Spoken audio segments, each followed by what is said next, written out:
I'm Elizabeth Ray. I'm Alistair Stevens. And Tom Cruise is Cole Trickle, the worst name I've ever heard, in Days of Thunder.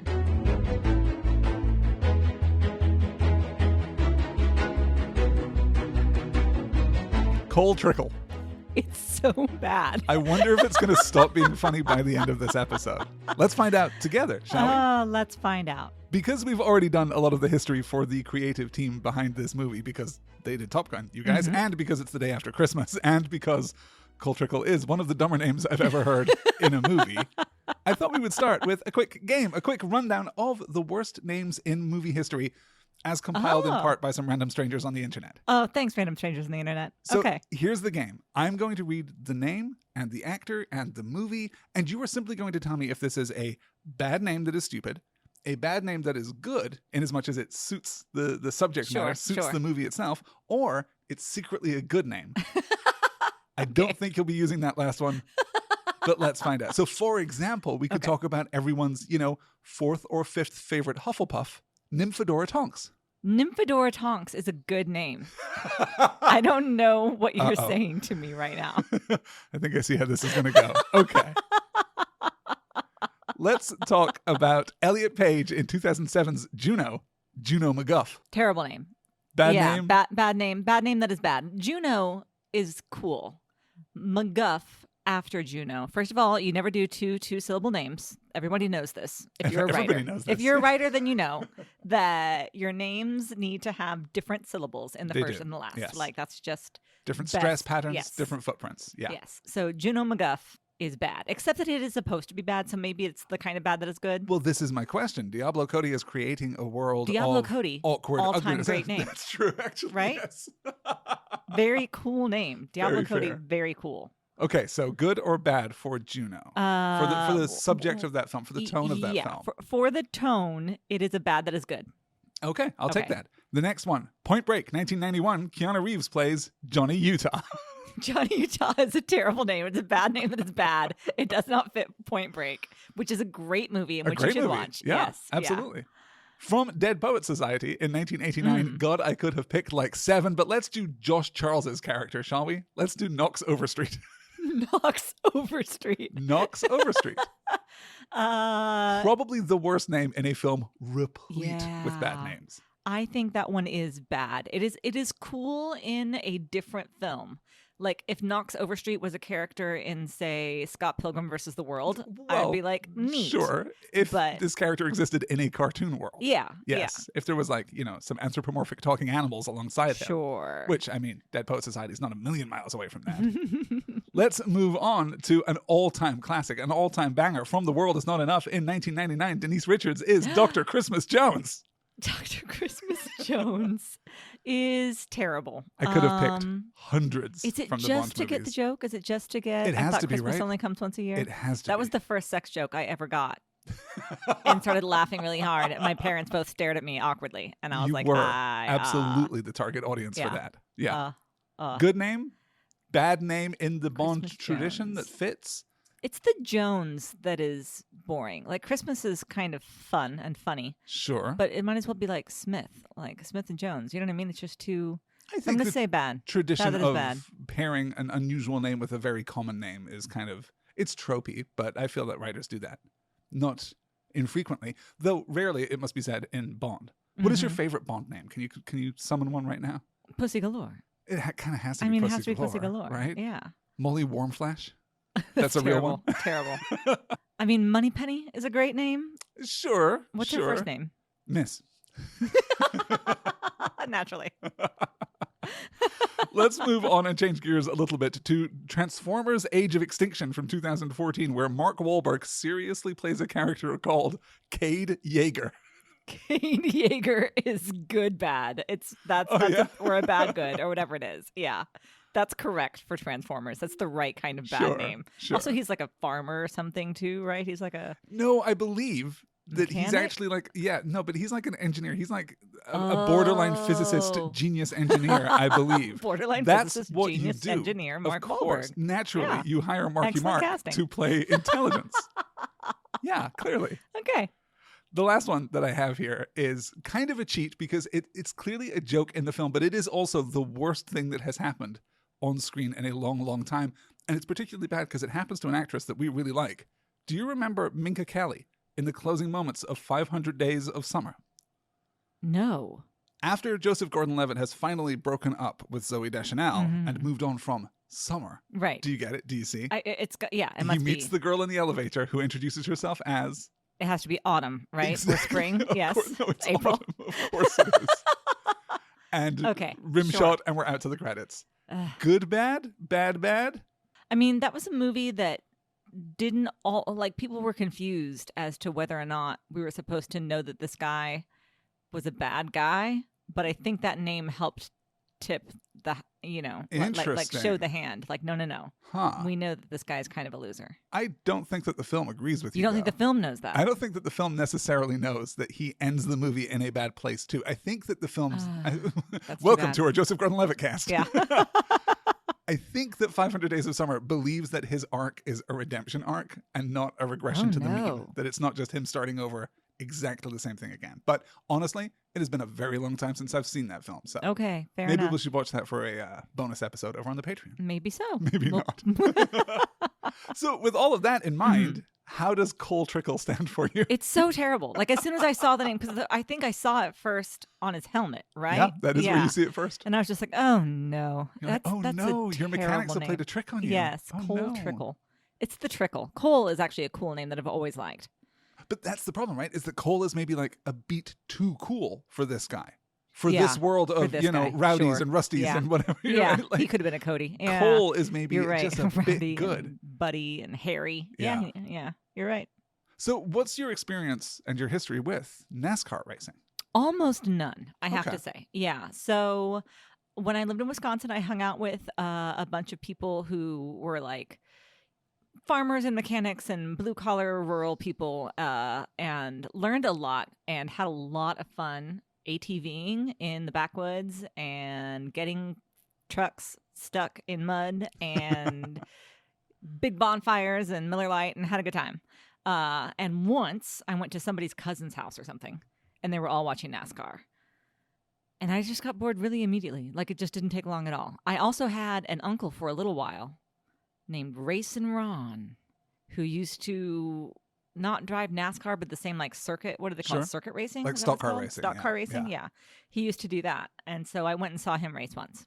Although they shouldn't even really call it stock car racing because none of these cars are stock anymore. I don't think that this was a stock car either. Just like closed wheel racing, right? Like where the body of the closed wheel as opposed to open wheel like Formula 1. Oh, yes. Yeah, definitely. So that's it. Yeah, I saw a little bit of it, but always, my friend who was up there at the time, my friend Matt, was saying that I hate NASCAR because, what's coming up next? I think it's going to be a left. Oh, it's another left. Oh, look, it's another left. Yeah. And I do feel that way. Like, it's just circuit racing, I want to call it, is just... Circuit racing might be a particular... I have no idea. Subdivision. I mean, all races except like rallycross, I guess, are circuit racing. So I have no idea.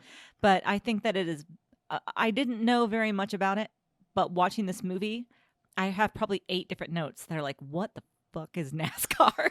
Like, what are we doing? I'm not sure which part you're not understanding. Oh, right. Okay. So it's not that you're not getting it. No. It's that I get it. Yeah. But how? How are we still doing it? It's so like, I don't know. I mean, it's felt very... not. I don't have any particular affection for NASCAR, and I've never really gotten into the sport. But the idea that it takes the most exciting parts of other races, that is to say high-speed corners and overtaking, and turns that into a 4-hour extravaganza.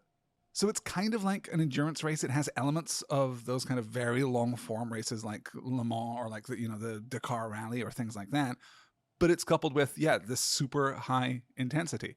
It looks maybe a little simple from the stands. It certainly looks simple on TV. Yeah. But I think the film actually manages to communicate this really effectively. When you are in those cars and you are going 170, 190, 210 miles an hour, and you know exactly where the track is going, but you are trying to anticipate all of the random chaos that is happening around you. I was going to say, the thing is that they like run into each other on purpose. Yeah. That's the part Rubbin that is I racing. can't... Rubbin is racing. I'm going to put this guy into the wall. I'm like, that is not... I don't know. It just was uncomfortable part of it. for me. I mean, this is the thing, right? And I know that it's a movie and we need the wrecks and crashes to look like as dramatic as possible, but holy smokes. Yeah, also in real life, there are wrecks and crashes that look super dramatic. Yeah, I'm sure. No, if Formula One is the soccer of the motorsport world, right? That is to say that it takes elegance, it takes precision, and it's oftentimes quite boring in its like middle third. Then NASCAR is the American football of motorsport. It is just brutal and immediate and dangerous to all involved. Yeah. Interesting. So this film hasn't moved the needle for you in terms of your appreciation of this particular form of motorsport. Oh, it pushed it down, I think. Oh, really? Oh, yeah. Wow. Yeah. It's just such a bully's sport. It's not a gentleman's sport. It is not a gentleman's sport. And That's I true. just don't dig that. That's not what I'm here for. Sure. With that, let's get into the trailer game and then start talking about the lunatic history of this particular film. It's my turn for the trailer game this week. So wish me luck. Good luck.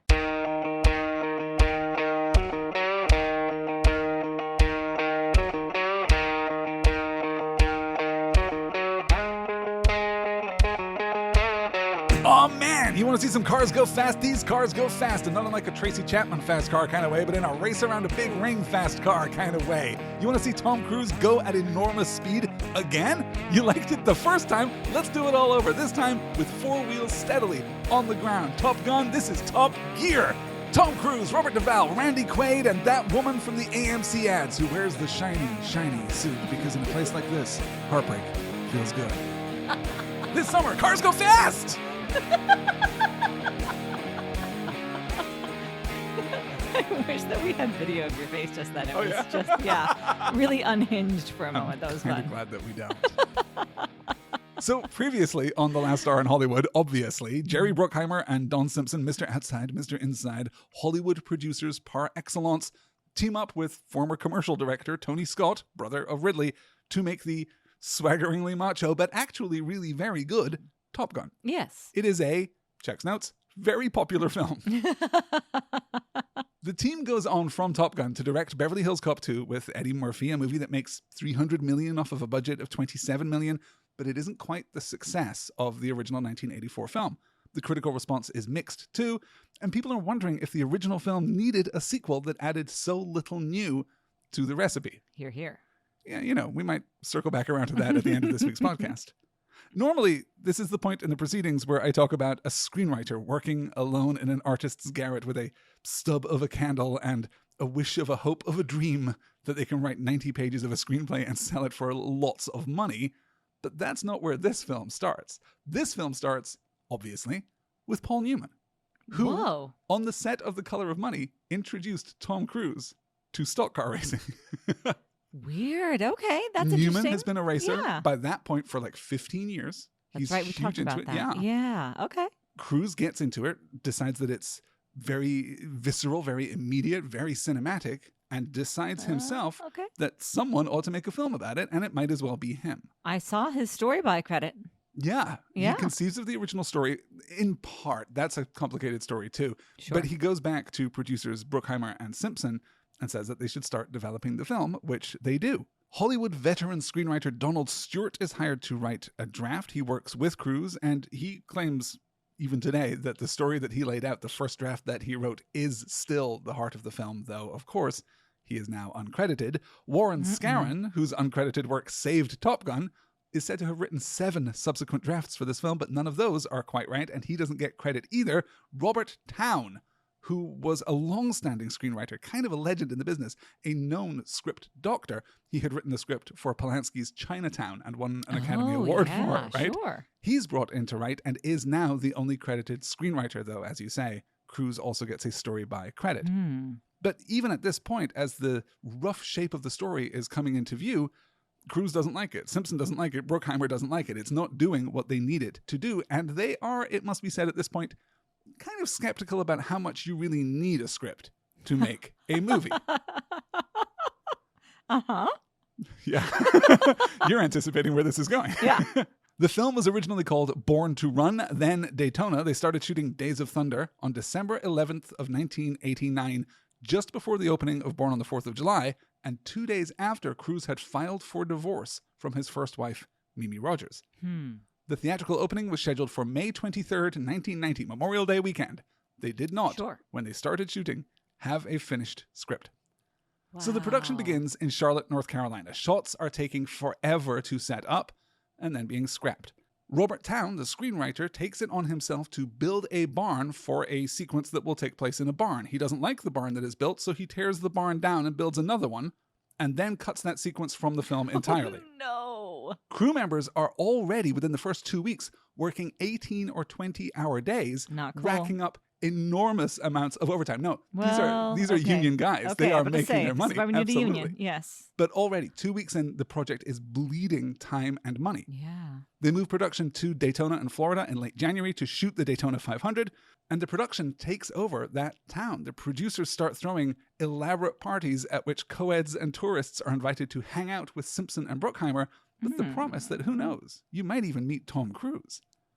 Bruckheimer, Simpson, Towne, and Scott are arguing publicly, are arguing incessantly. They spend almost $500,000 of the movie's budget building a gym for the producers to use so that they can invite women in off the beach and work out with them. What? It's gross. This is horrible. Yes. The initial budget of $35 million, which is already a lot, is doubled. Then cut back when Cruise fails to win the Academy Award for Rain Man. This is also, we should note, Tom Cruise's first major payday. He gets $9 million for this film, plus percentage points on the back end. When they can get the stars to align and get a camera in a position with a light nearby, they can shoot fleeting sequences, particularly within the cars, which is very technically demanding. But the script is being rewritten so often that no one can remember their lines, they resort to taping new lines to the dashboard of the car that Cruise is driving. Oh, no. But taking your eyes off the road at 120 miles an hour causes him to actually crash into the track siding, and they instead, from that point, have Robert Towne feed him lines through an earpiece. Simpson demands a part in the film, despite the fact that he is not an actor, and then demands another part for a girl that he meets on the beach. Oh, this is awful. He dates that girl for a while. She eventually breaks up with him because of his remarkable and Herculean drug use. Yes. She then marries Tony Scott in 1994, Whoa. and they are together for the rest of his life. Wow. Cruise doesn't listen to the race consultant who tells him that NASCAR stock cars are built to only turn left. So after losing position on the track, tried to turn right and immediately hit the wall, destroying a $100,000 camera mounted to the car. Uh-oh. I'm sorry, these cars can't turn right? They can turn right, but they're not as good at turning right. Okay. The whole car is configured to turn left. All right. Yeah. You can actually see it in the movie when they're leaving their pit lane. Mm-hmm. The way that you have to wrestle the car to the right out of the pit lane. Yeah. I wondered. I was like, why are they pushing this car? That is a feature, not a bug. Oh, but it is a weird one. Okay. All right. So things are absolutely out of control. The shoot is supposed to be done by the middle of February, but it wears on and on and on. The release date is pushed back from the clutch Memorial Day weekend release window to June 27th. Which is nothing. Losing all of that momentum. Yeah. Principal photography finally finishes in the second week of May, giving the production 5 weeks to edit the movie, as opposed to the 5 months bare minimum that it would usually take. And that's without taking into account a very minor insight. It turns out that when they were shooting at Daytona back in February, no one thought to get footage of Tom Cruise's car crossing the finish line. So at the cost of more than $1 million, at the very beginning of June, they get Cruise back to Florida, back in the car, and they shoot the footage that they need. By the time this haphazard, stuck together with sticky tape and Elmer's glue movie finally makes it into the theaters, it would have to have made $100 million back to even have a hope of breaking even. And here's perhaps the surprising part. It does. Wow. It takes $160 million at the international box office, but the very modest profit and the extremely mixed critical response conspired with the tales of what happened on the set to forge Days of Thunder's real lasting legacy, the end of the producer-led movie in Hollywood. Wow, okay. So to understand this, we have to go back in time. Originally, the start of Hollywood, the director is the artist behind the camera, crafting movies with as much technical skill as creative flair. They are the first and last word on set about what goes into the film. But then we get to the rise of the studio system, we get to the golden age of Hollywood, and producers take over as the most powerful force in the industry. They're picking up scripts, they're hiring directors, they're guiding productions and shaping the finished product, they are creating arcs for their actors' career. And then the pendulum begins to swing back in the 1960s with the advent of New Hollywood and the rise of the new auteur director. And as we mentioned last week, the story goes that this comes to a shattering end in 1980 with the release of Michael Cimino's Heaven's Gate, a disastrous flop, a flop so bad that it sinks United Artists, a studio that has at that point been in business for 60 years. And of course, the money behind the studios looks at that disaster and decides these directors can't be trusted. We need to take the power away from these auteurs and give it to people who really know what they're doing with the checkbook. People like, for example, Bruckheimer and Simpson. Mm-hmm. So throughout the 1980s, it is studio producers who are directing the movement of the industry. It is studio producers who are influencing individual movies, particularly at that blockbuster level. All of that ends with Days of Thunder. Wow. Simpson and Bruckheimer will continue to work through the 90s, at least until Simpson's death in 1996, but they would be subordinate to the directors that they worked under, and Jerry Bruckheimer in particular would go on to make some really great films. Tony Scott would go on to make the best and most successful movies of his career, including The Last Boy Scout and True Romance and Crimson Tide and Enemy of the State. Tony Scott, we should note, tragically takes his own life in August of 2012 at the age of 68. So all of this is a part of this shift in power in Hollywood, returning directors to the forefront of production, leading to the auteur revolution of the 1990s. And that's where we are now. Directors definitely still have all the power in Hollywood. Of course, I'm being sarcastic. We have seen the pendulum swing back again. Kind of around 2010, we have the arrival of Iron Man in 2008, and then the sale of Lucasfilm to Disney in 2012, and well, we're back to producers again. We are back to studios hiring and firing directors as part of a larger plan and not giving individual artists the opportunity to craft these films. And it'll change. It'll swing back again as it always has and always will. But right now, we're maybe in something of a creative malaise. The only comfort we have is that this too shall pass. What I think this whole process proves, though, and this film more than most, is that writers are really the power behind the throne. Writers are the alpha and omega in Hollywood, because you cannot make a good movie out of a bad script, or in this case, basically no script at all. Yeah. Cruise will go on to work with Townes again on The Firm in 1993 and the first two Mission Impossible movies in 1996 and 2000, one of which is very good. The other is Mission Impossible 2. His divorce from Mimi Rogers is finalized in February of 1990, right in the middle of filming and right around the time that Cruise meets his co-star, Nicole Kidman. In 1995, Cruise will tell Vanity Fair, rather uncomfortably, that his response upon meeting Kidman was, quote, instant lust. She was 23, he was 28. The two begin dating through the rest of the shoot. They marry on Christmas Eve 1990, 6 months after Days of Thunder hits theaters. They will work together only twice more in Ron Howard's 1992 Far and Away, which we will cover next week. I didn't know that was Ron Howard. Okay. Ron Howard's Far and Away. Sure. It does make a lot of sense. When you look at the running time and then the plot synopsis, you think, yes, this is a Ron Howard joint. And of course, they work together in Stanley Kubrick's 1999 erotic thriller, shall we say, Eyes Wide Shut, which appropriately enough, we are going to cover on Valentine's Day 2024. So let's talk a little about Nicole Kidman. Her father, Anthony, was a biochemist, a clinical psychologist, and author. Her mother, Janelle, was a nursing instructor and edited her husband's books. Her father was a grad student at the University of Hawaii at Manoa when she was born, so she had, from birth, both Australian and American citizenship. Cool. The family moves to Washington, D.C. for a little while, then returns to Australia, where Kidman grows up in Sydney. She attends the Phillip Street Theatre as a teenager alongside the brilliant Naomi Watts, who is, for the record, not her sister, not her babysitter. These are weird rumors that are all over the internet. I've never heard either, but okay. Yeah, sometimes you will hear babysitter, sometimes you will hear maid. Kidman begins working in film in 1983, appearing in Bush Christmas and the well-received kid adventure movie BMX Bandits. In 1989, she appears with Sam Neill and Billy Zane in the Australian movie Dead Calm, which is enough of a hit that it gets her international recognition. She comes to the US and is cast in Days of Thunder. And of course, we'll have the opportunity to talk about her a lot over the next 7 weeks here on the podcast, because even when she is not starring on screen alongside Tom Cruise, she is a very large part of his life. And we might even get to talk about her greatest role, the woman in the silver sparkle pinstripes who just loves AMC movie theaters.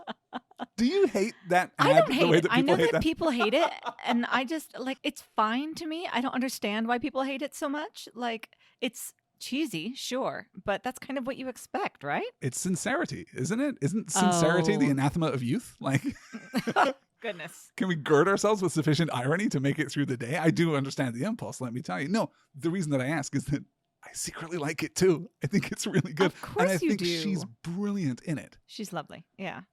I think that she's great. I have nothing bad to say about Nicole Kidman. The only thing that I would maybe say is that I loved Moulin Rouge so much, and now I can't watch it because she's so breathy in it. It drives me a little bit crazy.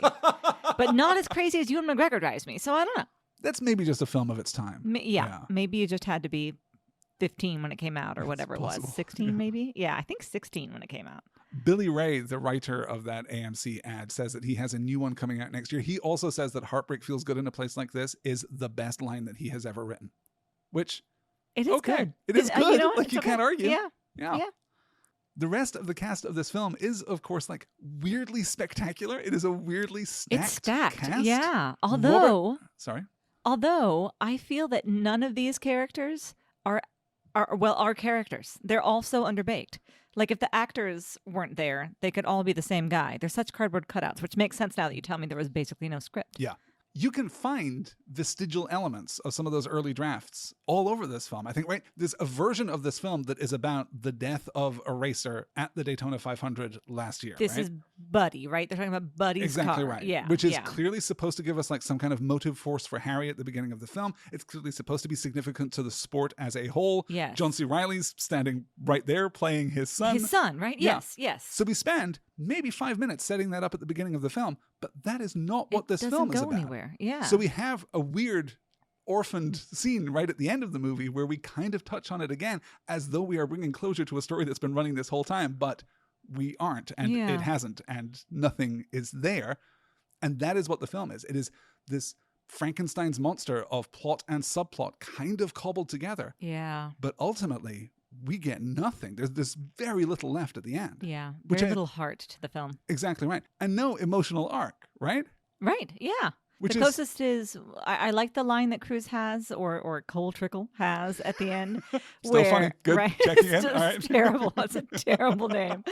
Anyway, where he says something along the lines of, I'm more afraid of being nothing than I am of being hurt. Yes. Which is great, actually. Except, it could be. Yeah, except that I didn't follow that story. Yeah, that story wasn't there. Yeah. But it's a good one. It is. And the concept, I think, in general is interesting when he first gets there, too, where he's like, I need a place where a racer can stand out as opposed to the car standing out, which is something I understand because of Formula One. Exactly right. I love Formula One, and I get it. Like, that's my favorite driver is George Russell. He drives for Mercedes now. You see him drive for Williams, and he's second lost. To last he's at the back of the pack. Every single time. Yeah, which is why every Formula One race is actually 5 or 6 different races that all happen to be going on the track at the same time. Absolutely. So I understood that. And but then that, of course, is the appeal of stock car racing in principle, right? Like, in principle. The idea that all of these cars are the same, and of course they're not now. They used to be. The idea of stock car is that you would buy a car off the lot and use that to race without any modification. So, of course, car companies started making special souped-up versions of their cars that still looked the same, that they would sell off the lot, and so on and so on. It's a classic, technological arms race, just as Formula One has had too. Mm-hmm. But the idea that these cars are basically the same, and that it is the skill of the driver and the pit crew that gets you through the race, that is a good idea. That is a strong idea. Yeah, it's interesting. Yeah. But not but connected. We don't get anything with it. We get one bad pit, which is interesting, and then it's never talked about. Right. So nothing was done there. I just don't feel that I see Cole Trickle. It's terrible. Grow as a driver. I don't see that. I see him. Yeah. Or if he does, right, it's in leaps and bounds. If he does, it's not growth. It's just a sudden transformation into something else. Yes, then a sudden regression, and then he's right back again. It's not good sports storytelling. The narrative around Days of Thunder is, oh my God, the film was so bad that it destroyed the production system in Hollywood. And that's obviously not true, right? This film is not disastrous, and it made back its money. The problem was the production story that I've already told. Interesting. The film itself, though, falls at the first hurdle. It is fundamentally, narratively incoherent. Yes. And just mediocre at best. Yeah. Which leaves you with a collection of moments, all of which I think are at least kind of good. Yeah. Many of which are really good. Okay. But you could be watching a supercut of, a 10-hour miniseries for all the continuity that there is between scenes and between moments. Yeah, I hear you. And just like this film, we're jumping ahead with no continuity at all. So let's get back to the cast. I want to talk about Robert Duvall just a little. He is, of course, a legend. 4 nominations for Best Supporting Actor, 3 for Best Actor, including a win in 1984 for Tender Mercies. He's probably best known, of course, for The Godfather, but he'll work again with Cruise in Jack Reacher in 2012 because, yes, the man that looked that old in 1990 is somehow still alive and acting in 2012. Are you looking forward to the Jack Reacher? I have to be honest with you. I don't know what a Jack Reacher is. I thought that he was the same as a Jack Ryan. Oh, no. But I have recently learned that that is not true. And Jack I don't Ryan know what either Crichton. of them are. Yeah.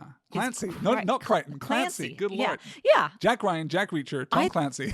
Right? Yeah. John Krasinski playing Jack and Giant. Exactly. It's all too much, and I don't know. And boy movies. Boy movies all. Boy movies all. Yeah. We'll find out a lot more. I do know that the villain in the first Jack Reacher, I think, is Werner Herzog. So that's going to be interesting. That is interesting. Okay.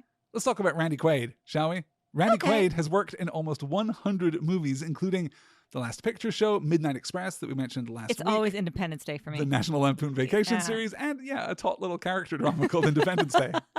It's real good. Great movie, by the way. It's a great movie. Great movie. I think that Quaid is real good in this film. I do too. He's not like doing his usual shtick either. Yeah, this kind of unlikable, schlubby kind of used car salesman, right? It's very much really so. good. I like that. Yeah, with the chip on his shoulder. It's nice. Something to prove.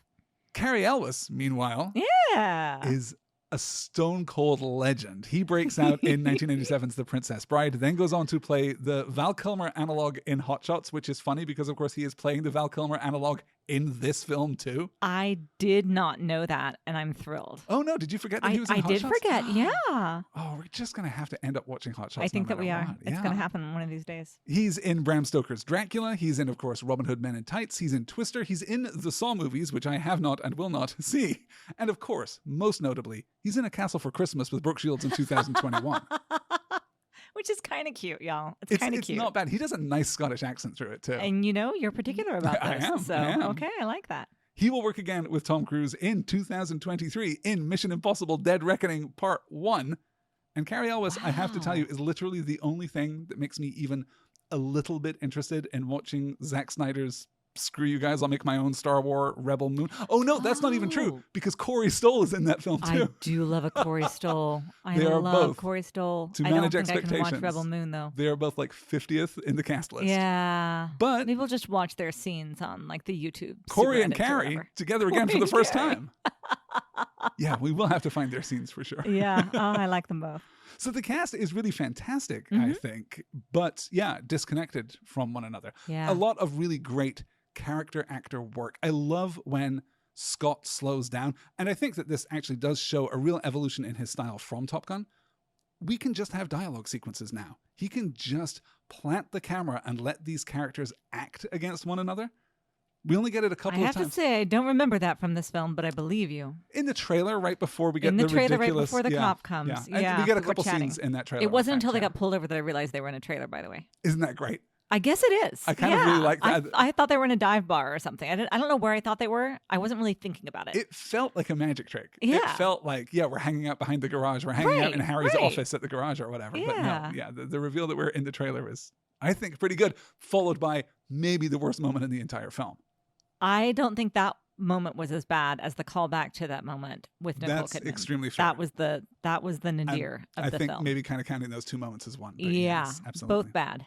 This movie is also, lastly, just a little segue into our beat-by-beat breakdown of this plot. This movie is also the inspiration for one of the best episodes of The Simpsons, Saturdays of Thunder, where Homer realizes that he's a bad father and has to take an interest in Bart's hobby, which this week is soapbox derby racing. Okay. It's really pretty good. It is like a classic season 3 Simpsons episode. You will, of course, have to ignore a couple of gags about what a good father and what a good man Bill Cosby is. Oof. But, 1991. But we thought that then. We thought that then. We didn't know yet. let's get into the beat by beat. Then let's open on some sepia-saturated shots of the track at Daytona. And how much is this movie orange. just Top Gun when we start? It's just Top Gun when you start. It's 100%. Y'all are here for Top Gun? This is kind of going to be like Top Gun. Are you ready? And I was like, I guess I am ready. Okay. I guess I am. Although, yeah. But for some reason, the opening sequence of Top Gun is one of my very favorites. It's so good and compelling. Well, because and this one doesn't do anything. Because what we're doing in the opening sequence of Top Gun is building a narrative structure. We are showing you how this carrier operates. Yeah. We're doing it like very organically. We're really using montage as it ought to be used, according to the Russians. This opening is not replicating that kind of narrative structure at all. It's just, check out NASCAR racing. Yes. Check it out. These cars go real fast. Look at this oval track. Lots of people come see go it. Fast. Yeah, Confederate flags and skull chewing tobacco advertisements. It's the worst kind of America, in my opinion. Is it a problem here in 2023 that the film does not go any distance at all to critique that kind of flag-waving Confederate South, right? Definitely.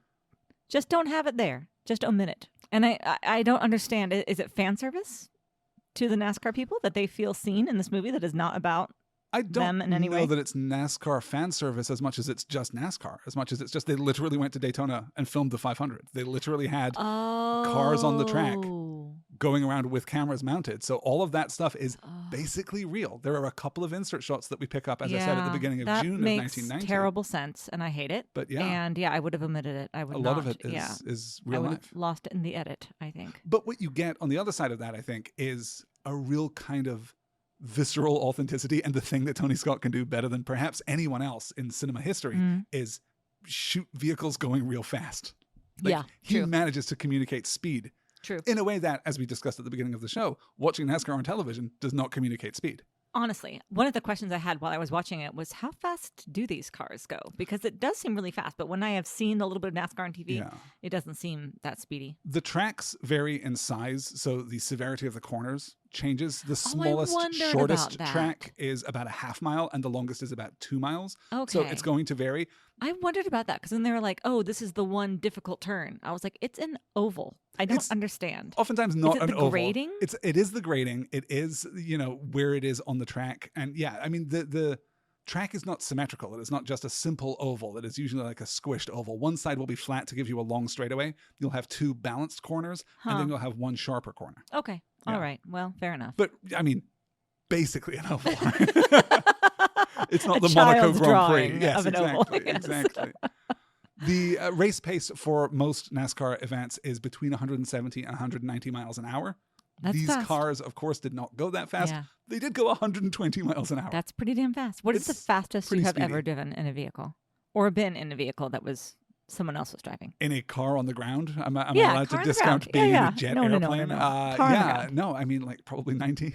I lived for a while in Germany. And of course, my stepfather at the time was very enthusiastic about driving quickly and used to actually race rally cars. And when you're on the Autobahn and there is no speed limit, he would take our... I don't even remember what kind of car it was now. It was a long time ago. It was actually not long after Days of Thunder came out. But I remember being 90, maybe 100. Yeah. Okay.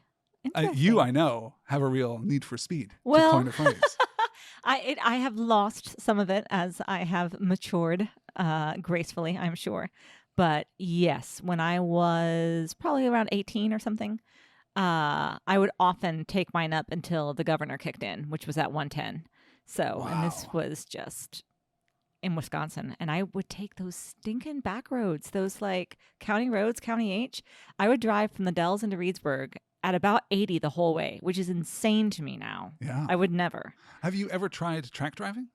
I've never tried it. I would like to, though. There was an episode once of Road Rules. You ever watch Road Rules? Oh, my God. We can't start talking about Road Rules. I know. We'll get literally back to it. In the middle of another podcast. I just want to say really quickly that there was an episode of Road Rules where they were on a track driving, I want to say Dodge Neons. It was something like really weirdly specific. And it looked so much fun to me. And that was when I really wanted to try and do that. It just looked awesome.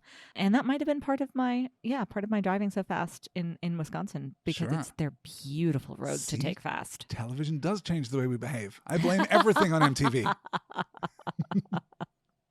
So we open on this race weekend. We're introduced to Michael Rooker, who I can't believe I haven't mentioned yet. Michael Rooker as Rowdy Burns. Yeah. It's not Cole Trickle, but it's not much better than Rowdy Cole Trickle. Burns. Rowdy Burns. It's just like it's somebody in Cars that would be named that, right? It's yeah. And his buddy, Vroom Go Fast.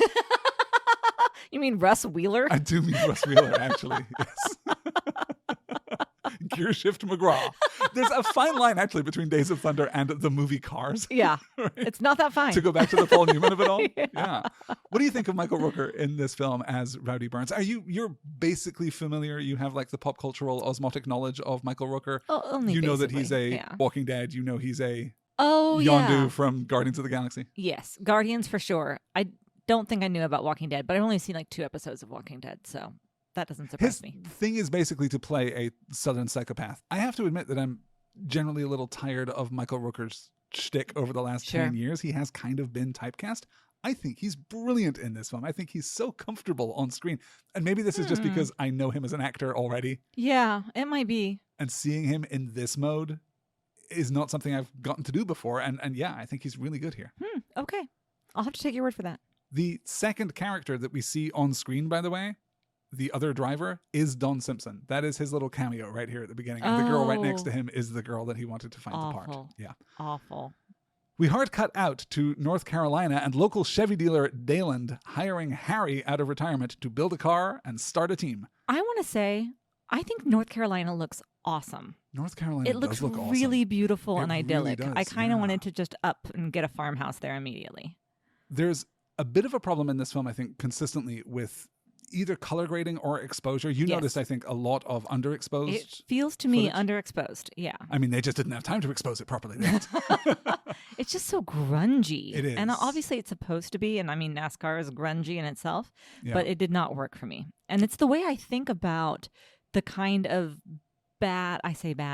about late 80s, early 90s boy movies, is that they all, to me, looked grungy in that way and just like a little bit underexposed, a little bit like gritty and ugly on purpose in a way that just does not do anything for me. Yeah, a little dark, a little, I mean, we're not quite at like Fincher late 90s color grading yet. Yeah, I hate that stuff too. We're and on I like the path Fincher to that, even, for sure. but yes. No, sure. And I mean, obviously the Wachowskis and the Matrix, kind of redefine what is possible with color grading in that film. Yeah, none of that is my favorite. But it's interesting because we talked earlier about the Tony Scott, The Hunger. Yeah. Which I really liked. And I can see like bits of the way that he would light things in this as well, particularly, although it stood out as not matching at all and being absurd. But the hospital scene where we've got all the green and orange light, which was super Tony Scott, but also like, what movie is this? Now we're suddenly watching Alien or something. No, and Ridley Scott, Yeah, that I think though is part of the fundamental narrative incoherence of the film is that we cut from scene to scene without any great purpose, and we're not building then the connective tissue between these scenes. This is a prime example of that. You know, we've got all of these vivid primary colors of the Daytona race, and then we hard cut to Harry's farm in North Carolina, and it's beautiful. Like I like it, but it's doing a tonal thing that I'm not sure is completely intentional. Yeah, it's interesting thinking about the accounts of Bruckheimer, Simpson, Town, and Scott all fighting on set. For all that is true, for all that I am absolutely certain that is true, I bet I would put down good money that Tony Scott did not let anyone touch a camera, did not let anyone call action, because his directorial vision, I think, is evident through this entire film. The way shots are framed, the way the camera moves. Yeah, I think that's fair. I think it's a really strong piece of work, actually. So this is where we get our introduction to Duvall. This is where we get our introduction to Duvall and to Quaid. In fact, we talked about how good Quaid is. How do you think Duvall handles himself in this film? I kind of love him, honestly. I kind of do too. You do? Okay, yeah, I do. Good. I think he's terrific. Not an actor that I have a great deal of affection for, honestly. Just not one of my favorites. Like a very safe pair of hands for sure. He plays a similar role, doesn't he, in Gone in 60 Seconds? Have you seen that with Nicolas Cage? I haven't seen Gone in 60 Seconds. I don't know what Robert Duvall does in that film, but I bet it's something like this. I would imagine that this is going to set him up for the next 10 years. He's even in like the coveralls, like the old man coveralls that say like, you know, your name on the right above the pocket or whatever. My grandpa used to wear them all the time. That maybe should go on the list for the alternate episode for this, because it's a fun movie, if I recall correctly, and it's very vroom vroom in a very fun way. That I remember has a genuinely lunatic cast. That has a cast that is even So more many stacked people. than this. Yes, definitely. Okay. Angelina Jolie with lipstick that matches her car, which is a thing I'm super into and want one day. Yeah. Sure, but like Vinnie Jones is in that. Do you remember Vinnie Jones, the British footballer, like Jason Statham before Jason Statham was around? Christopher Eccleston is in Gone in 60 Seconds, I want to say. way. I think so. It's great. Or rather, Okay. I remember it being great and I enjoyed it very much. Sure. And it had a great chase scene that was fun, which was apparently inspired by a really famous chase scene that everybody knows from maybe something called Bullet. Does that sound familiar? Bullet, Is the that Steve correct? McQueen movie? Yes. Yes. Okay. Look at me knowing things. Very famous. So yes. Anyway, like it's the fun. first modern car chase. Yeah. Okay. Yeah, cool. Well, yeah, we should watch that. Let's add it to the list. I love cars. And if you support us at patreon.com/nextword, then you can vote on which one of the bonus episodes that we propose we will complete next month. And also, you'll be able to hear this month's bonus episode, the very natural step, I think, from The Color of Money to the extended cut of Robin Hood, Prince of Thieves.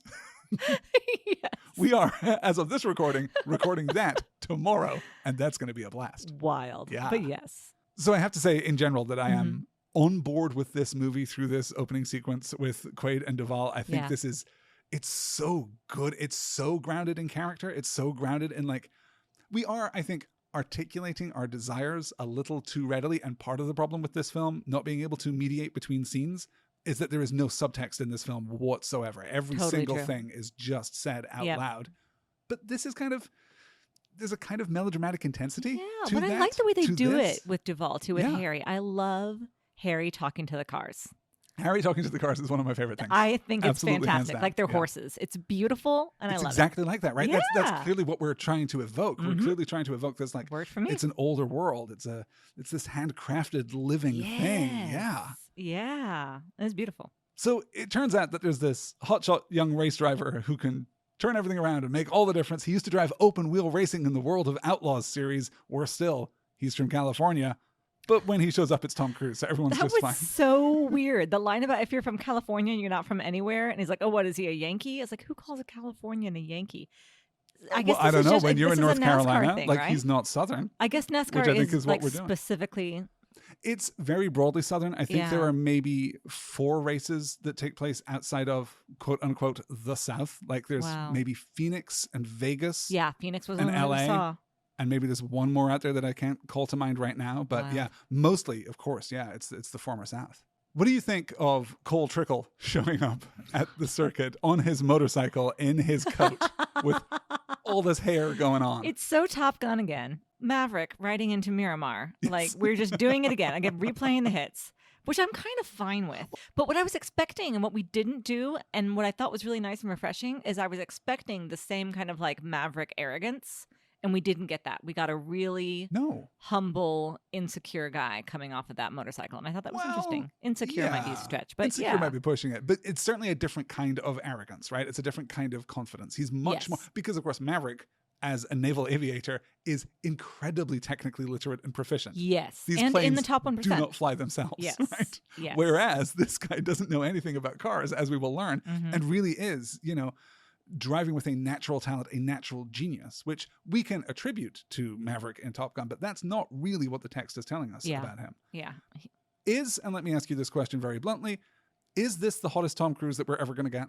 I don't know. I mean, it's pretty hot Tom Cruise, I guess. But okay, let me ask you this question. Is this the hottest Tom Cruise we've had so far? You know what? No. Hottest Tom Cruise is Jerry Maguire, I think. Yeah, that's much more your kind of Tom Cruise. That's my kind of hot, I think. Yeah. It is wild that in the 2 years since Rain Man, he has just become a man. He's now just like he's not adult so baby Tom faced Cruise anymore. for the first time. Yeah, that's true. That's very true. And he sure does have good hair. Even in this film, where it's styled pretty poorly. Yeah, but, I mean, yeah. It was 1990. What are you going to do? It's not quite a mullet, but... It's not quite not a mullet. Not quite not a mullet, yep. So he shows up with this inline commercial for how excellent ESPN's coverage of NASCAR is, which felt... And Mellow Yellow. There was a lot. There was a lot of people throwing money at this movie. See people handing checks to other people in the background of the shot there. Awkward. It turns out, of course, yes, that he is a natural talent, that he's an incredible driver. He doesn't, it turns out, have a lot of respect for authority, but he can drive. Mm-hmm. I love the first driving sequence. I love as he pulls into the pit and hits his marker perfectly the first time with a squeal of brakes. That is nice. It's kinetic visual storytelling. Mm-hmm. And I'm not, I should say, for all that we talk about loving motorsport and for all that we like driving fast, I'm not like a big car guy. You know, I don't get excited about like thunderous V8s or whatever. Like that kind of macho bravado associated with cars and car culture leaves me cold. But this film, it does manage to communicate something to me that I can be moved by, even if I don't care about it specifically. Yeah. You feel the same I understand. way? I do. Yeah. There's nothing hot about this car. I think some of what I like in cars is the design. I do like a really low throaty engine, though. I do. The vibrations are very good. As we say every week here on The Last Hour in Hollywood, you are the sensualist. It's true. Yeah, it's hard to imagine, like, as obviously better as it is for the environment to go completely electronic, it's hard to imagine the same kind of excitement. Yeah. Formula E, the fully electric open wheel racing division, does have artificial engine sound on the car. See, and I think that's brilliant because that's really what I want. Just just give me the sound. Come on. In what I'm sure is one of your favorite scenes in the entire film, Harry agrees to make Cole a car, and we get this construction montage that is shot like it's an Italian cobbler making expensive shoes. It's so, intimate and crafted and just really lovely. It's a very different kind of masculinity than the more militaristic masculinity that we saw in Top Gun.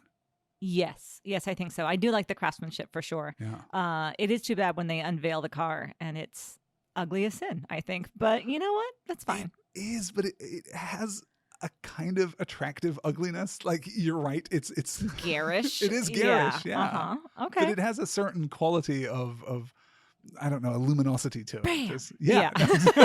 Okay.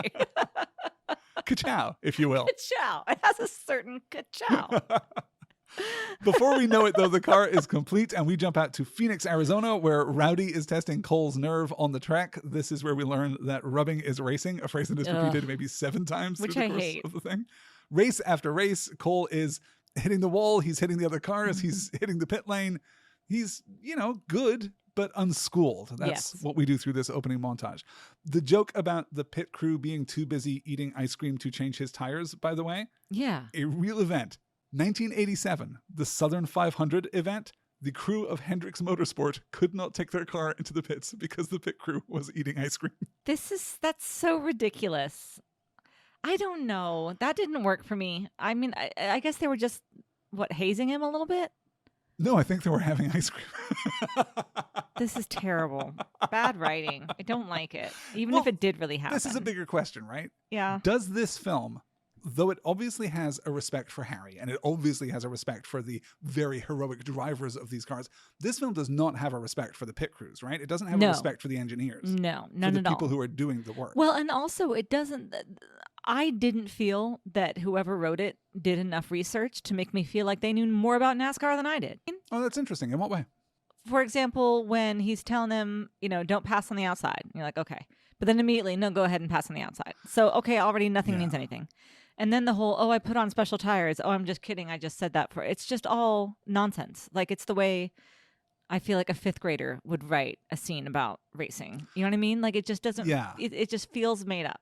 Yeah, I think it comes back to that inconsistency again. There's a version of the story where you can do, we don't pass on the outside on that corner. It's too dangerous. It's too high. And then at the end of the film, that's what he does to win. Sure. But we just keep setting things up and knocking them down immediately. Yeah. Every and the whole thing emotional stake in the film is established and then resolved, usually within the same scene. Within the same scene. I was just thinking when he's like, all right, you tried it on your way and you're eating up the tires. So now you try it our way. What is his way and what is your way? And why aren't you communicating that to us? That's what the film is supposed to do. I think that's completely right. Particularly for a team that gave us very technical things, very technical elements of storytelling in Top Gun. In Top Gun, yeah, 100%. In this film, we don't get any version of the, negative 5G pushover, I was inverted. We don't get, a very clean metaphorical communication of an underlying principle. Instead, we are shown 2 tires next to each other, and one looks beat up and one's not. Yeah.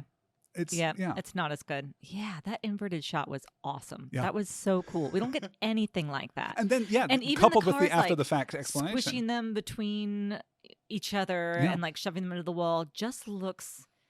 I keep saying grungy, and I'm sorry, but it's just like... It's not sexy. It's not hot. It's not exciting to me. It's stupid to me. It's like, how is this in the rule book? Like, you're just allowed to just just to ram into each other. Where's the safety car? Well, and this is a really interesting part of like the critical response, right? As media literate readers, as we are, I think that there is an argument certainly where you just want to throw up your hands and say, well, it's not for me. It's not about me. I don't care about this film. But fundamentally, that is a failure on the part of the filmmaker. Yeah, I think so too. The filmmaker ought to be able to communicate to anyone why this matters, why this is cool. And the fact that you don't think that this is cool, the fact that you come out of this extremely expensive production that doesn't have to do anything terribly complicated, just has to make racing cars at 200 miles an hour look awesome. The fact that they fail to do that for you really does speak to something missing in the heart of the story. Yeah, I think so. And certainly something missing in NASCAR, which, wow, is that a boy sport? Well, that's the other thing, though, right? Sports are stories. Yeah, nope, that's true. Right? That is true. We changed the rules of football to make football more exciting. We changed the rules of basketball to make basketball more exciting, to give it more narrative thrust. And if NASCAR leaves you cold, there is a level upon which that is a failure in the narrative construction of the sport. That's interesting. Very smart, darling. Again, we're going to get something of an orphaned narrative thread in this film, but I assume that you like the scene in the bar where Cole confesses that he doesn't know anything about cars, that it really is natural talent that gets him where he's going. Yeah, it's good. It's good cruise. Yeah. I wish that we had done something with that. I wish that we had, just connected that to the end of the story. But yes. Although I think that was the first sequence that I was like, why is this so underexposed? Like, it was distracting for me. Very dark in that room. Yeah, no, for sure. So we go through the test with the tire strategy, and then at Darlington, they are off race pace, but at least Cole and Harry are friends now, which happens almost immediately. They race, and Cole knocks Randy out of first place and off the track. A chaotic pit stop follows. They line up behind the pace car, and Cole is suddenly back down to third, but that ballsy move around the outside of the bank turn wins the race. We hug, we cheer, we celebrate. Turns out that Harry lied about the special tires. Turns out the magic was inside Cole all along. The whole time. And he's won the race. It's just a Cars movie. That's the end of the film. That's the thing, right? Like at 35 minutes, we did it, you guys. I mean, I think that we would need the crash that's about to come to end Act 1 right before that. And then you go around and you do the ballsy thing and you win. But then, yes, that's that's the arc that the movie should have had. If you want to include every plot element that we have in the film as it stands. But I think you cut this film off at 35 minutes and you've got a fairly satisfactory episode of television. That is true. That is true. That's a fairly... These two guys don't get along. No, but then they get along and win the race. I've watched much worse episodes of television than that. It is maybe a little Grey's Anatomy, but, And instead what happens is that we kind of lose our narrative momentum. We have this long sequence in the trailer where Harry and Cole are like sharing sob stories. We're talking about our trauma and our wounded past. And John C. Reilly is there as the son of the driver who died at Daytona the previous year. And then they're pulled over by cops and searched up against the trailer. And it turns out to be a surprisingly ambitious prank. First of all, I'm pretty sure you can get into big trouble for impersonating a police officer in that way. Yeah. Yes. This is State Patrol, I think, or Highway Patrol, rather. I'm assuming that everyone else involved was a real cop, because otherwise these elaborately provisioned strippers had two cop cars, and that's surprising. It doesn't make any sense. So I assume that it's some kind of buddy of a buddy. Ridiculous. I know somebody who knows somebody who can make this happen. It's not great. It's not great. It's not good. I thought that was going to be Nicole Kidman at first in profile, but it turns out it was just some other lovely lady. We're just going to spend a few minutes doing something that does not matter at all. Yeah. So if you didn't watch the film, it's a stripper, y'all. So yeah. Wait, is she a stripper? Is she a prostitute? I'm unsure what variety of sex worker we have here. I am unsure as well. The boys just thought you would like me. Yeah. I don't think a prostitute because... What is the next beat in exactly. That scene? Yeah, like again, you just go into the trailer in the back. Is that not the problem with the film? Yeah, no, that is the problem with the film. Everyone is born into the universe wide-eyed and blinking at the start of every scene. Yes. And comes to a terminal rest at the end of every scene. Yeah. I have no idea. Not ideal. At the next race, Cole and Rowdy are still racing aggressively. Rowdy tricks Cole into trying to pass him, then knocks him into the infield. Cole recovers, charges back through the field, and then a crash obscures the track in smoke. Cole crashes into Rowdy's car. They are airlifted out to hospital, where we learn that Cole is blind like that's going to be the plot of the rest of the movie, only it's not, because it's going to be over in just a minute. But hey, here's Nicole Kidman looking like the youngest doctor to ever graduate med school. She's a real Doogie Howser in this movie. Yeah, she is quite young. I want to go back to that crash, looks like though. Maybe 20. That Let's talk about the was crash. actually harrowing. That is intense. And driving through the smoke was, my blood pressure went up, definitely. I love the description that we get from Harry much, much later in the film, honestly too late in the film, about how unlikely that was to happen. Yeah. About how everyone actually behaved properly. You just stay on your line. Anyone who has a problem pulls into the infield. Everyone who has a problem gets out of the way. And if you are racing, the best thing you can do is just keep going. And it was a fluke. It was a chance. No one was at fault for this crash, which is really interesting. It is. In the kind of moral schema of the film. But again, ultimately unresolved. Yeah. How does Nicole impress you showing up in this movie? Miss Kidman, I think, Kidman. is. Okay, well, all right.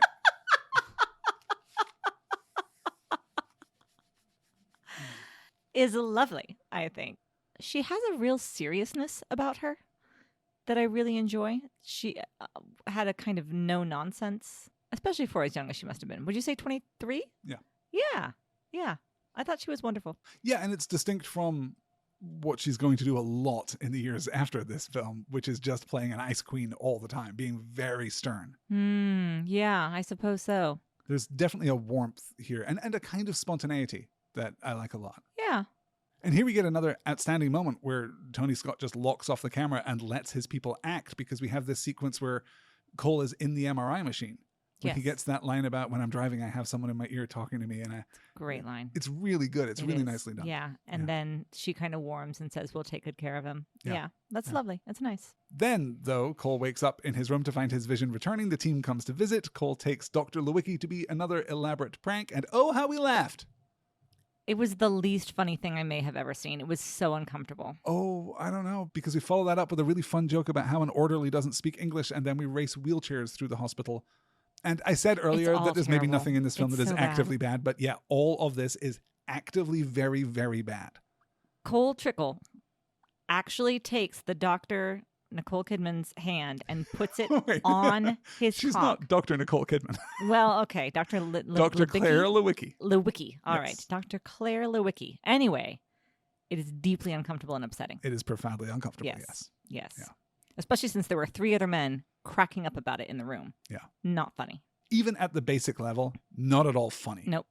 And then it could be funny if he almost does it and the other 3 guys jump on him and shut the whole thing down. Then it's maybe funny. I think you're describing a scene that is at best a wash. At best, it's wow, we sure didn't do something terrible there, yes, did we? Yeah. And no, you're right. You're right. I don't know if there's a way of making that really funny. But yeah, it was deeply uncomfortable. Yeah, a real low point for the film, for real sure. Real low point. Yep. Cole and Rowdy, after the fact, are warned about their behavior by the president of NASCAR, and Harry explains the prank to Dr. Lewicki, letting Cole off the hook. Which is kind of nice, actually. It's a nice moment. I it's a nice especially thought moment. It was nice that the reason Harry went to her was to tell her, not only do I want you to not think ill of this kid, but also he needs to trust that you're on his side because you're his doctor. Yeah. Which is really quite sweet and thoughtful. It is, though, again, I'm not sure what version of Cole he's talking about.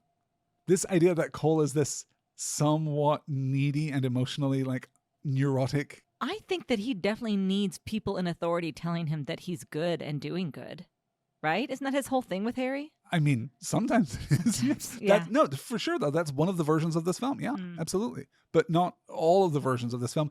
And even then, setting her up as a figure of authority who needs to emotionally take care of this boy is maybe not what we ought to be doing with A, a woman who is much younger than him, and B, a woman who is eventually going to be a love interest. We don't want to even that eventually, 2 scenes No, from now. really, the next scene when we go to the parking garage, Yes. in fact, and he asks her out. Yeah, I don't want to be handing her the reins to his emotional well-being. Agreed. I think in general, Nicole Kidman is done wrong by in this film. Not least of all, ruining her beautiful white suit at the end. We'll get there. We'll get there. I'm just saying. Criminal. So Cole and Rowdy have to go out to dinner with the head of NASCAR, because I guess that's a thing you can make your drivers do when you're head of NASCAR. Sure. And you have to make them drive your car But instead they go and rent cars and we get a comedy chase. This entire sequence is just awful. extremely bad. It's so bad. Yeah. I think I have 2 separate notes that are just like idiots. This is stupid. It's so like machismo and competitive for just the sake of competition and endangering so many people. Right, as well, yeah. Not amusing to me. Tim brings in another driver, Russ, played by the excellent Cary Elwes, who is just giving such a dirtbag performance. It's a real Val Kilmer performance, right? Like it's a real Tom Kaczynski Iceman kind of. Yeah, it's super good. With his cool girlfriend person who is like so good. Yeah. You don't belong here. It's wonderful. Yeah. Very cool. Much more Formula One. Get the guy a Formula One car. Absolutely. Right. Yeah. Cole, meanwhile, manages to persuade Claire to come and see him by applying some leverage to the chief of staff at the hospital, which I guess, okay. She looks Cole over. That's also horrible, where he like figures out her personal phone number. Yeah. No, gross. Extremely bad. That's stalking. Leave this woman alone. And then we do kind of hand her some authority. We have the scene in her office where she checks him out and they kiss, kind of incidentally as a part of the examination, which I thought was really quite good, actually. Mm-hmm. And then they come out into the hallway. He's asking her what's going on, and she pushes him against the wall and makes out with him. Right. Yeah. Pretty strong. That's pretty strong. It's true. And then, oh, your heart must have gone a pitter-patter, because we know that every woman dreams of a man explaining aerodynamics using sugar packets on her leg. Right? Awful. Why do you have Sweet and Low in bed? What were you doing? See, this is the monkey's paw wish that we made. I wish they would explain some more about this racing. Ha ha! Well. Drafting. Yeah. And with that, I think we can safely say that we have put the worst of the film behind us. At this point, Cole and Claire go to Rowdy's place to hang out with him and his wife, but he's not feeling too good, and he's in way deep on this plot of land, I guess. Yeah. Interesting. Claire looks him over, and again, here we're fixing the camera. We're just letting these actors act and giving them a lot of space to do it. The production design in this house is lovely. It really is. Yeah, absolutely. He fails the balance test and falls. She says that he will have to return to the hospital in Daytona. We cut back to the garage and discover that Russ Wheeler has been brought into the team, much to Harry's displeasure. Back in the car at the next race, Cole has a little PTSD from the crash. He panics and blows out his engine, retiring from the race. So now we're well deep into our second act. We're now seeing the consequences of the first act. We're setting up all of these final conflicts. It is a little odd, perhaps, narratively, structurally, that we switch this antagonism from Rowdy to Russ. We just kind of need someone on the track to embody that which Cole must overcome, I guess. But it works pretty well. And again, Cary Elwes is just sinking buckets every moment he's on screen. Yeah, I think he's great. There's a nice bit of nostalgia for me, too, to see the Hardee's car as well as the Mellow Yellow cars. I mean, like, I remember these commercials.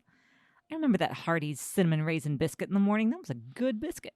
You're so from the South. I am. It's true. It's Carl's Jr. now. What? Claire comes to the race and asks Harry why Cole hasn't gone to see Rowdy.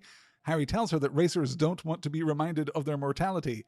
In draft 6 of this film, I want to say that what this is really about is overcoming fear. Yeah. Maybe.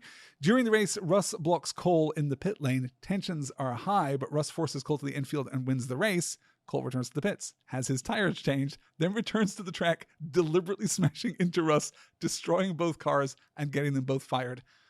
And I understand why we're here. I understand how we're here. I understand a version of this character who could behave in this way. But the film will not recognize this for the genuine lunacy that it is. Yeah, yeah. For the attempted murder that it is. Right, yeah. This is so out of kilter with the rest of the film, I think. I'm not sure that if this mattered, if this had like real emotional weight in the film, you couldn't come back from it. Yeah. It's only that the film is so incomprehensible in its structure. Right. And that we're all just like throwing punches everywhere. They're just soap bubbles. You watch it for a second and then it floats away and pops. And that's fine because none of it matters. Yeah. It's too bad. Yeah. This really is, though, the sequence of the film where Cole is suddenly having anger issues, because then we get the road rage with the cab driver. And horrible. The great, I mean, such a red flag. So many red flags. So many red flags. Yeah. How about the time when he said, "Oh, the thing I like about racing is controlling something that can't be controlled." He looks her right in the eye. Gross. Get out of here with that. But then she lets him have it after she finally forces her way out of the car. Yeah. I think this monologue is fantastic. Control is an illusion. He is a child. Yep. Ladies and gentlemen, Nicole Kidman's a movie star. Like, she's great. It's there. She really is. It's true. Yeah. Yeah. And of course, she goes back to him, which is stupid, but that's how movies work. That's how movies work. That's how this movie works anyway. Yeah. We get Cole looking pensively into the middle distance for a while, and then we shift gears again into a different version of this film, because now we're back in terrible things happen to good people. Isn't it sad when Goose dies and Maverick is scared of driving? Yeah. Or flying, I guess, in that instance. But, these are very transposable themes here, because this is when he goes to visit Rowdy, and they really are kind of facing their own mortality. Rowdy tells Cole that he doesn't believe Claire's diagnosis, that he won't go to hospital, and then Cole demonstrates that he is losing his memory, that things are getting worse. Yeah. And threatens him with a baseball bat into going back to the hospital. Terrible. And it's terrible enough that his whole family is in the other room and the baby's crying and the wife is clearly dealing with everything while he's just shut himself off in his room playing pool. Yeah. Awful man. Yeah. Well, a suffering man. Certainly. Maybe we can extend a small amount of empathy for him. But yeah, we're clearly not supposed to be seeing him in a heroic light. Certainly. Yeah. I like what we do in the next sequence, though, because when we visit him in hospital and he asks Cole to drive his car, suddenly he is a practical family man. Suddenly it's about, I need my car to come in 5th in this next race, or my sponsor won't re-up their commitment, and I am deep underwater on this land that I bought and on the house that I'm building for my family. Suddenly it's this very, it's just differently inflected. It's a different texture of film. And I like these stakes. Much more interesting. Yeah, absolutely. I like the mechanics of this a lot. And I like it much more than, a hypothetical version of this scene where it's all about honor or justice or valor or revenge or some kind of abstract masculine nonsense, right? It's a very grounded thing. It's Rowdy being a good dad and kind of being a good man. Sure. Yeah. And way more convincing than any of the stuff that we saw earlier, I think. Mm-hmm. And at a certain personal cost of letting this, jackass kid who's been showing him up all season get behind the wheel of his car. Yeah. And there's certainly a version of this that I think is very strong. This is, in fact, in large part what they take for that Saturdays of Thunder Simpsons episode is this part of the story. But there is a version of this that works. I like Cole leaving immediately and going to Harry and making it clear that I have to do this. This is, a bond. This is a promise. This is a commitment, but I need you in order to do it. And we start tying this back to some elements from the beginning of the film, and it all falls apart. It all falls apart. We get an excruciatingly long scene with Cole and Harry just talking to each other, talking about different strands of the plot, different elements of the theme here, and none of them come together. None of them cohere. We're not moving forward. We're just, exploring the space. It's a real first day of rehearsal kind of feeling in that scene. It's so frustrating because there is a core, there are 3 different core stories that you could do. Of the stories that are presented to us, right? Racers versus danger and mortality, kind of separating yourself from other people. The idea that Cole is a natural genius but lacks skill, lacks craft, lacks that technical dimension. Or the, rivals to friends, really it's all the same. It's a brotherhood of the road kind of element. Which of those is the most important to you or the most attractive to you as a viewer of this film? Ooh, I think maybe this idea of chasing immortality, of avoiding death, but also being in denial about the danger that you put yourself in. I think that's a really interesting dichotomy. On the one hand, you're flirting with death, and on the other hand, you're too terrified to even look it in the eye. It's very interesting. Right. It's that thing of you have to go up to the line so that you know where the line is, but then the line itself is terrifying. Yeah. I think there's something really rich there. To me. Yeah. And interestingly, that of course is maybe the least gendered of those possible versions of this plot. Yeah, I think so. Yeah. From here on, the pace of the film picks up, but the comprehensibility does not. We kind of cut back to the track. Harry talks to the car again. We should comment on that because that's a lovely, lovely scene. That is really great. I need you to take care of him is just really good, yes. I think. And then that's when he sees that it's dripping oil and he's like, this is not the response I wanted from you. It's very cute. It's a very good, nice. It's a cute charming. scene, but we don't need to replace the engine with another that we get from Dayland. We don't really need to just confuse things still further about where his loyalties lie in particular, I think. But anyway, we cut ahead to that final race. 50 laps in, Cole is dead last. There's another crash just like before, and Cole drives into the smoke, and hey, it's magically cured of his PTSD. It's like, I don't know, if someone went into some kind of flat spin and then righted themselves, and suddenly everything was okay. Yes. Yeah, it's no good. Yeah. Is it just that the Jets are so much more exciting and that death feels so much more imminent. No, I think it's that death has visited Maverick, right? Like he has experienced, and not just death, but loss. He has lost. Grief. He has really seen the Yes. consequence of his actions, of the kind of activity that he's engaged in. Yes. There's not anything on that scale here. He's too disconnected from everyone around him, right? He doesn't have a goose. He doesn't have a goose. You're absolutely And that's right. a big problem. Yep. And then for the emotional turning point of this film, such as it is, to be an exact and precise recapitulation. Like we're even like locked off on his face as he is sweaty and the world is getting swimmy around him. It's exactly the same. Yeah. I think overall the comparisons between Top Gun and Days of Thunder are maybe a little overstated or maybe a little overplayed. Maybe I have been guilty of doing exactly that myself in this podcast, but this is a 1-to-1 comparison, except that Top Gun is grounded in a real and complex and human emotionality. Yes. And this is a video game. Yeah. Yeah. It's a nice way to put it. Cole fights his way back up through the pack to the front and finally gets around Russ, but Russ responds by driving Cole into the wall, which pins his accelerator and then spins him into the infield, blowing his transmission. All of this happens so that he can go back into the pit lane in reverse, by the way, which is awesome because his transmission is broken. Yes, absurd. I really liked both the way that happened and the fact that we don't draw attention to it. It's just a thing that happens. Okay. It's kind of cute. And then we get this unnecessary scene of the two pit crews working together to repair the car and get him back out on track in front of the pace car so that he can do the whole lap and catch up, come through the whole field again, and hey, eventually win the race. Just eventually win the race. When you come back to shoot it again months later. Not doing the higher turn overtake maneuver for which he is so famous. And everyone's talking about how he's going to do this slingshot. He's going to do the slingshot maneuver. I know what he does, but it's still a slingshot maneuver if you go down on the track. It doesn't make any sense to me. Yeah. It's just not all connected together. Nope. Perhaps most egregiously, after the race, Cole hugs John C. Reilly because, hey, I guess this was about your dead dad this whole time. Aren't you glad I didn't die like your dad? Aren't you glad?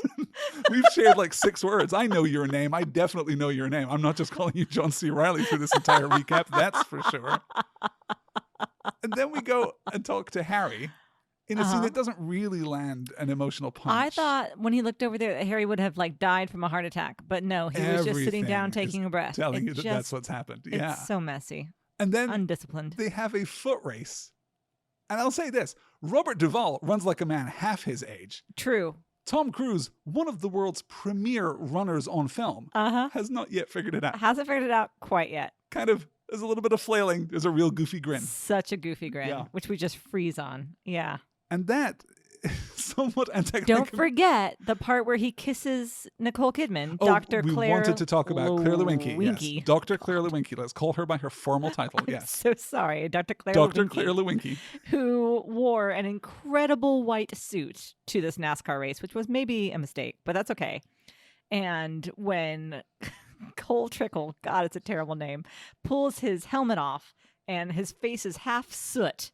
Are we calling it soot? What do you call it when it's it is. I like don't know soot what. of some sort, right? Yeah. It's exhaust from Kisses the other cars. her I guess. and gets it all over her, and she's besmirched by him. That's terrible. Do you know the worst thing about this film? What's if they get married and hyphenate, Trickle Lewinky. Trickle Lewinky is really bad. That sounds like a dirty spell from Harry Potter. Dr. Trickle Lewinky. Dr. Claire you can't Trickle touch Lewinky. my body, Claire Dr. and Cole Trickle Lewinky. No. That's an appropriate note to end this discussion of Days of Thunder. We made it. We did it. Something of a difficult task, I think, because obviously, yes, the reputation of this film is dire. Yeah. The film itself does not hang together hardly at all.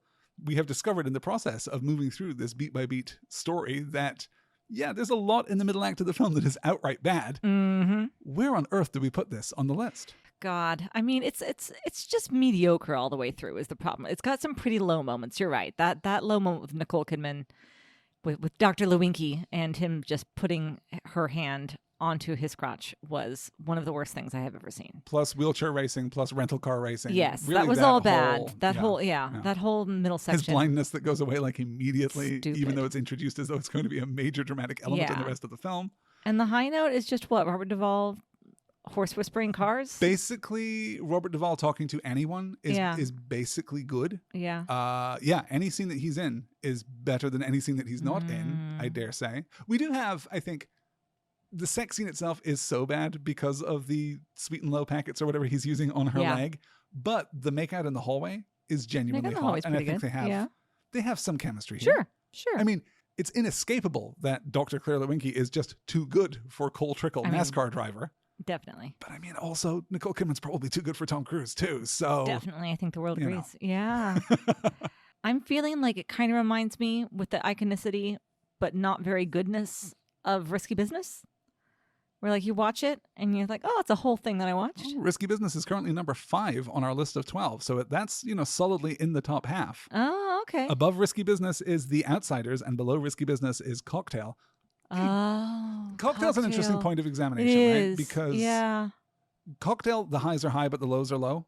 Yes. And probably higher and lower than this film. Risky Business is kind of a good point of comparison, I think, for Days of Thunder, because it, too, doesn't really add up to anything. Doesn't hang together. There are all kind of a fever dream. Iconic elements, but ultimately it doesn't really know which story it's telling. But you don't get it. Is it possible? You know what I mean? No. You don't get like the... You do get Tom Cruise and Nicole Kidman on screen, though. And I think that that is true. As a 90s power couple, are perhaps at least as iconic as a sock slide. Yeah. You're right.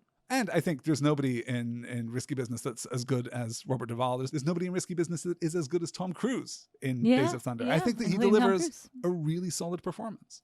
I think that's fair. So what do you think? Just put Days of Thunder above Risky Business? Above Risky Business, under The Outsiders? Is there any argument at all that Days of Thunder is better than The Outsiders? I don't think that there is. No, not that The Outsiders is such a hard one because I don't think it's a good movie, but I love the story and the book so much. Yeah, but the magic of The Outsiders exceeds anything Days of Thunder. Yeah. No, agreed. I think the breaking point between The Outsiders and Risky Business is exactly where this film should go, and it is the breaking point between this is special and this is unobjectionable, but this is competent but not really narratively comprehensive. Yes, that's a handshake. There it is. Okay. Days of Thunder, number 5 on our big list of now 13 Tom Cruise movies. And that is going to do it for this Boxing Day edition of The Last Star in Hollywood. The Last Star in Hollywood is a Next Word production, and if you would like to support Next Word and get access to those aforementioned bonus episodes of the podcast, as well as bonus episodes of my genre fiction podcast, Stars and Swords, and unscripted, unedited, behind-the-scenes insider shows in which we do whatever we want and say whatever we want and just hang out and talk to each other. We do that sometimes too. Yeah. You can get all of that over on the Patreon. Head to patreon.com/nextword and help support independent podcasting delivered free and ad-free from us. Amen to that. You. Yes. Thank you so much to our superstar patrons, by the way, and a very happy holiday and happy new year to Louise in Dallas, Leslie Skipa, Megan Lauder, and Phoebe. So next week, in our first episode of 2024, when the world is shiny and new, we're going to try our luck in the new world with Rob Howard's 170-minute extended cut of Far and Away. Ooh, extended cut. And we'll both be delivering our impeccable Irish accents. That's a promise. It's got to be better than Cruise's. It's got to be. It's not going to be worse.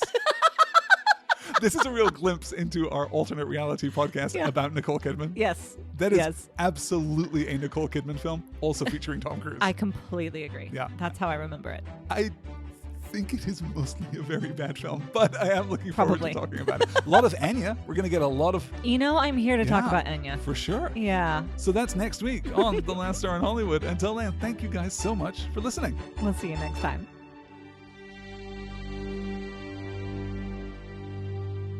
Yeah, Cole Trickle is continuing to rub against Rowdy. And I'm like, listen, what are we doing?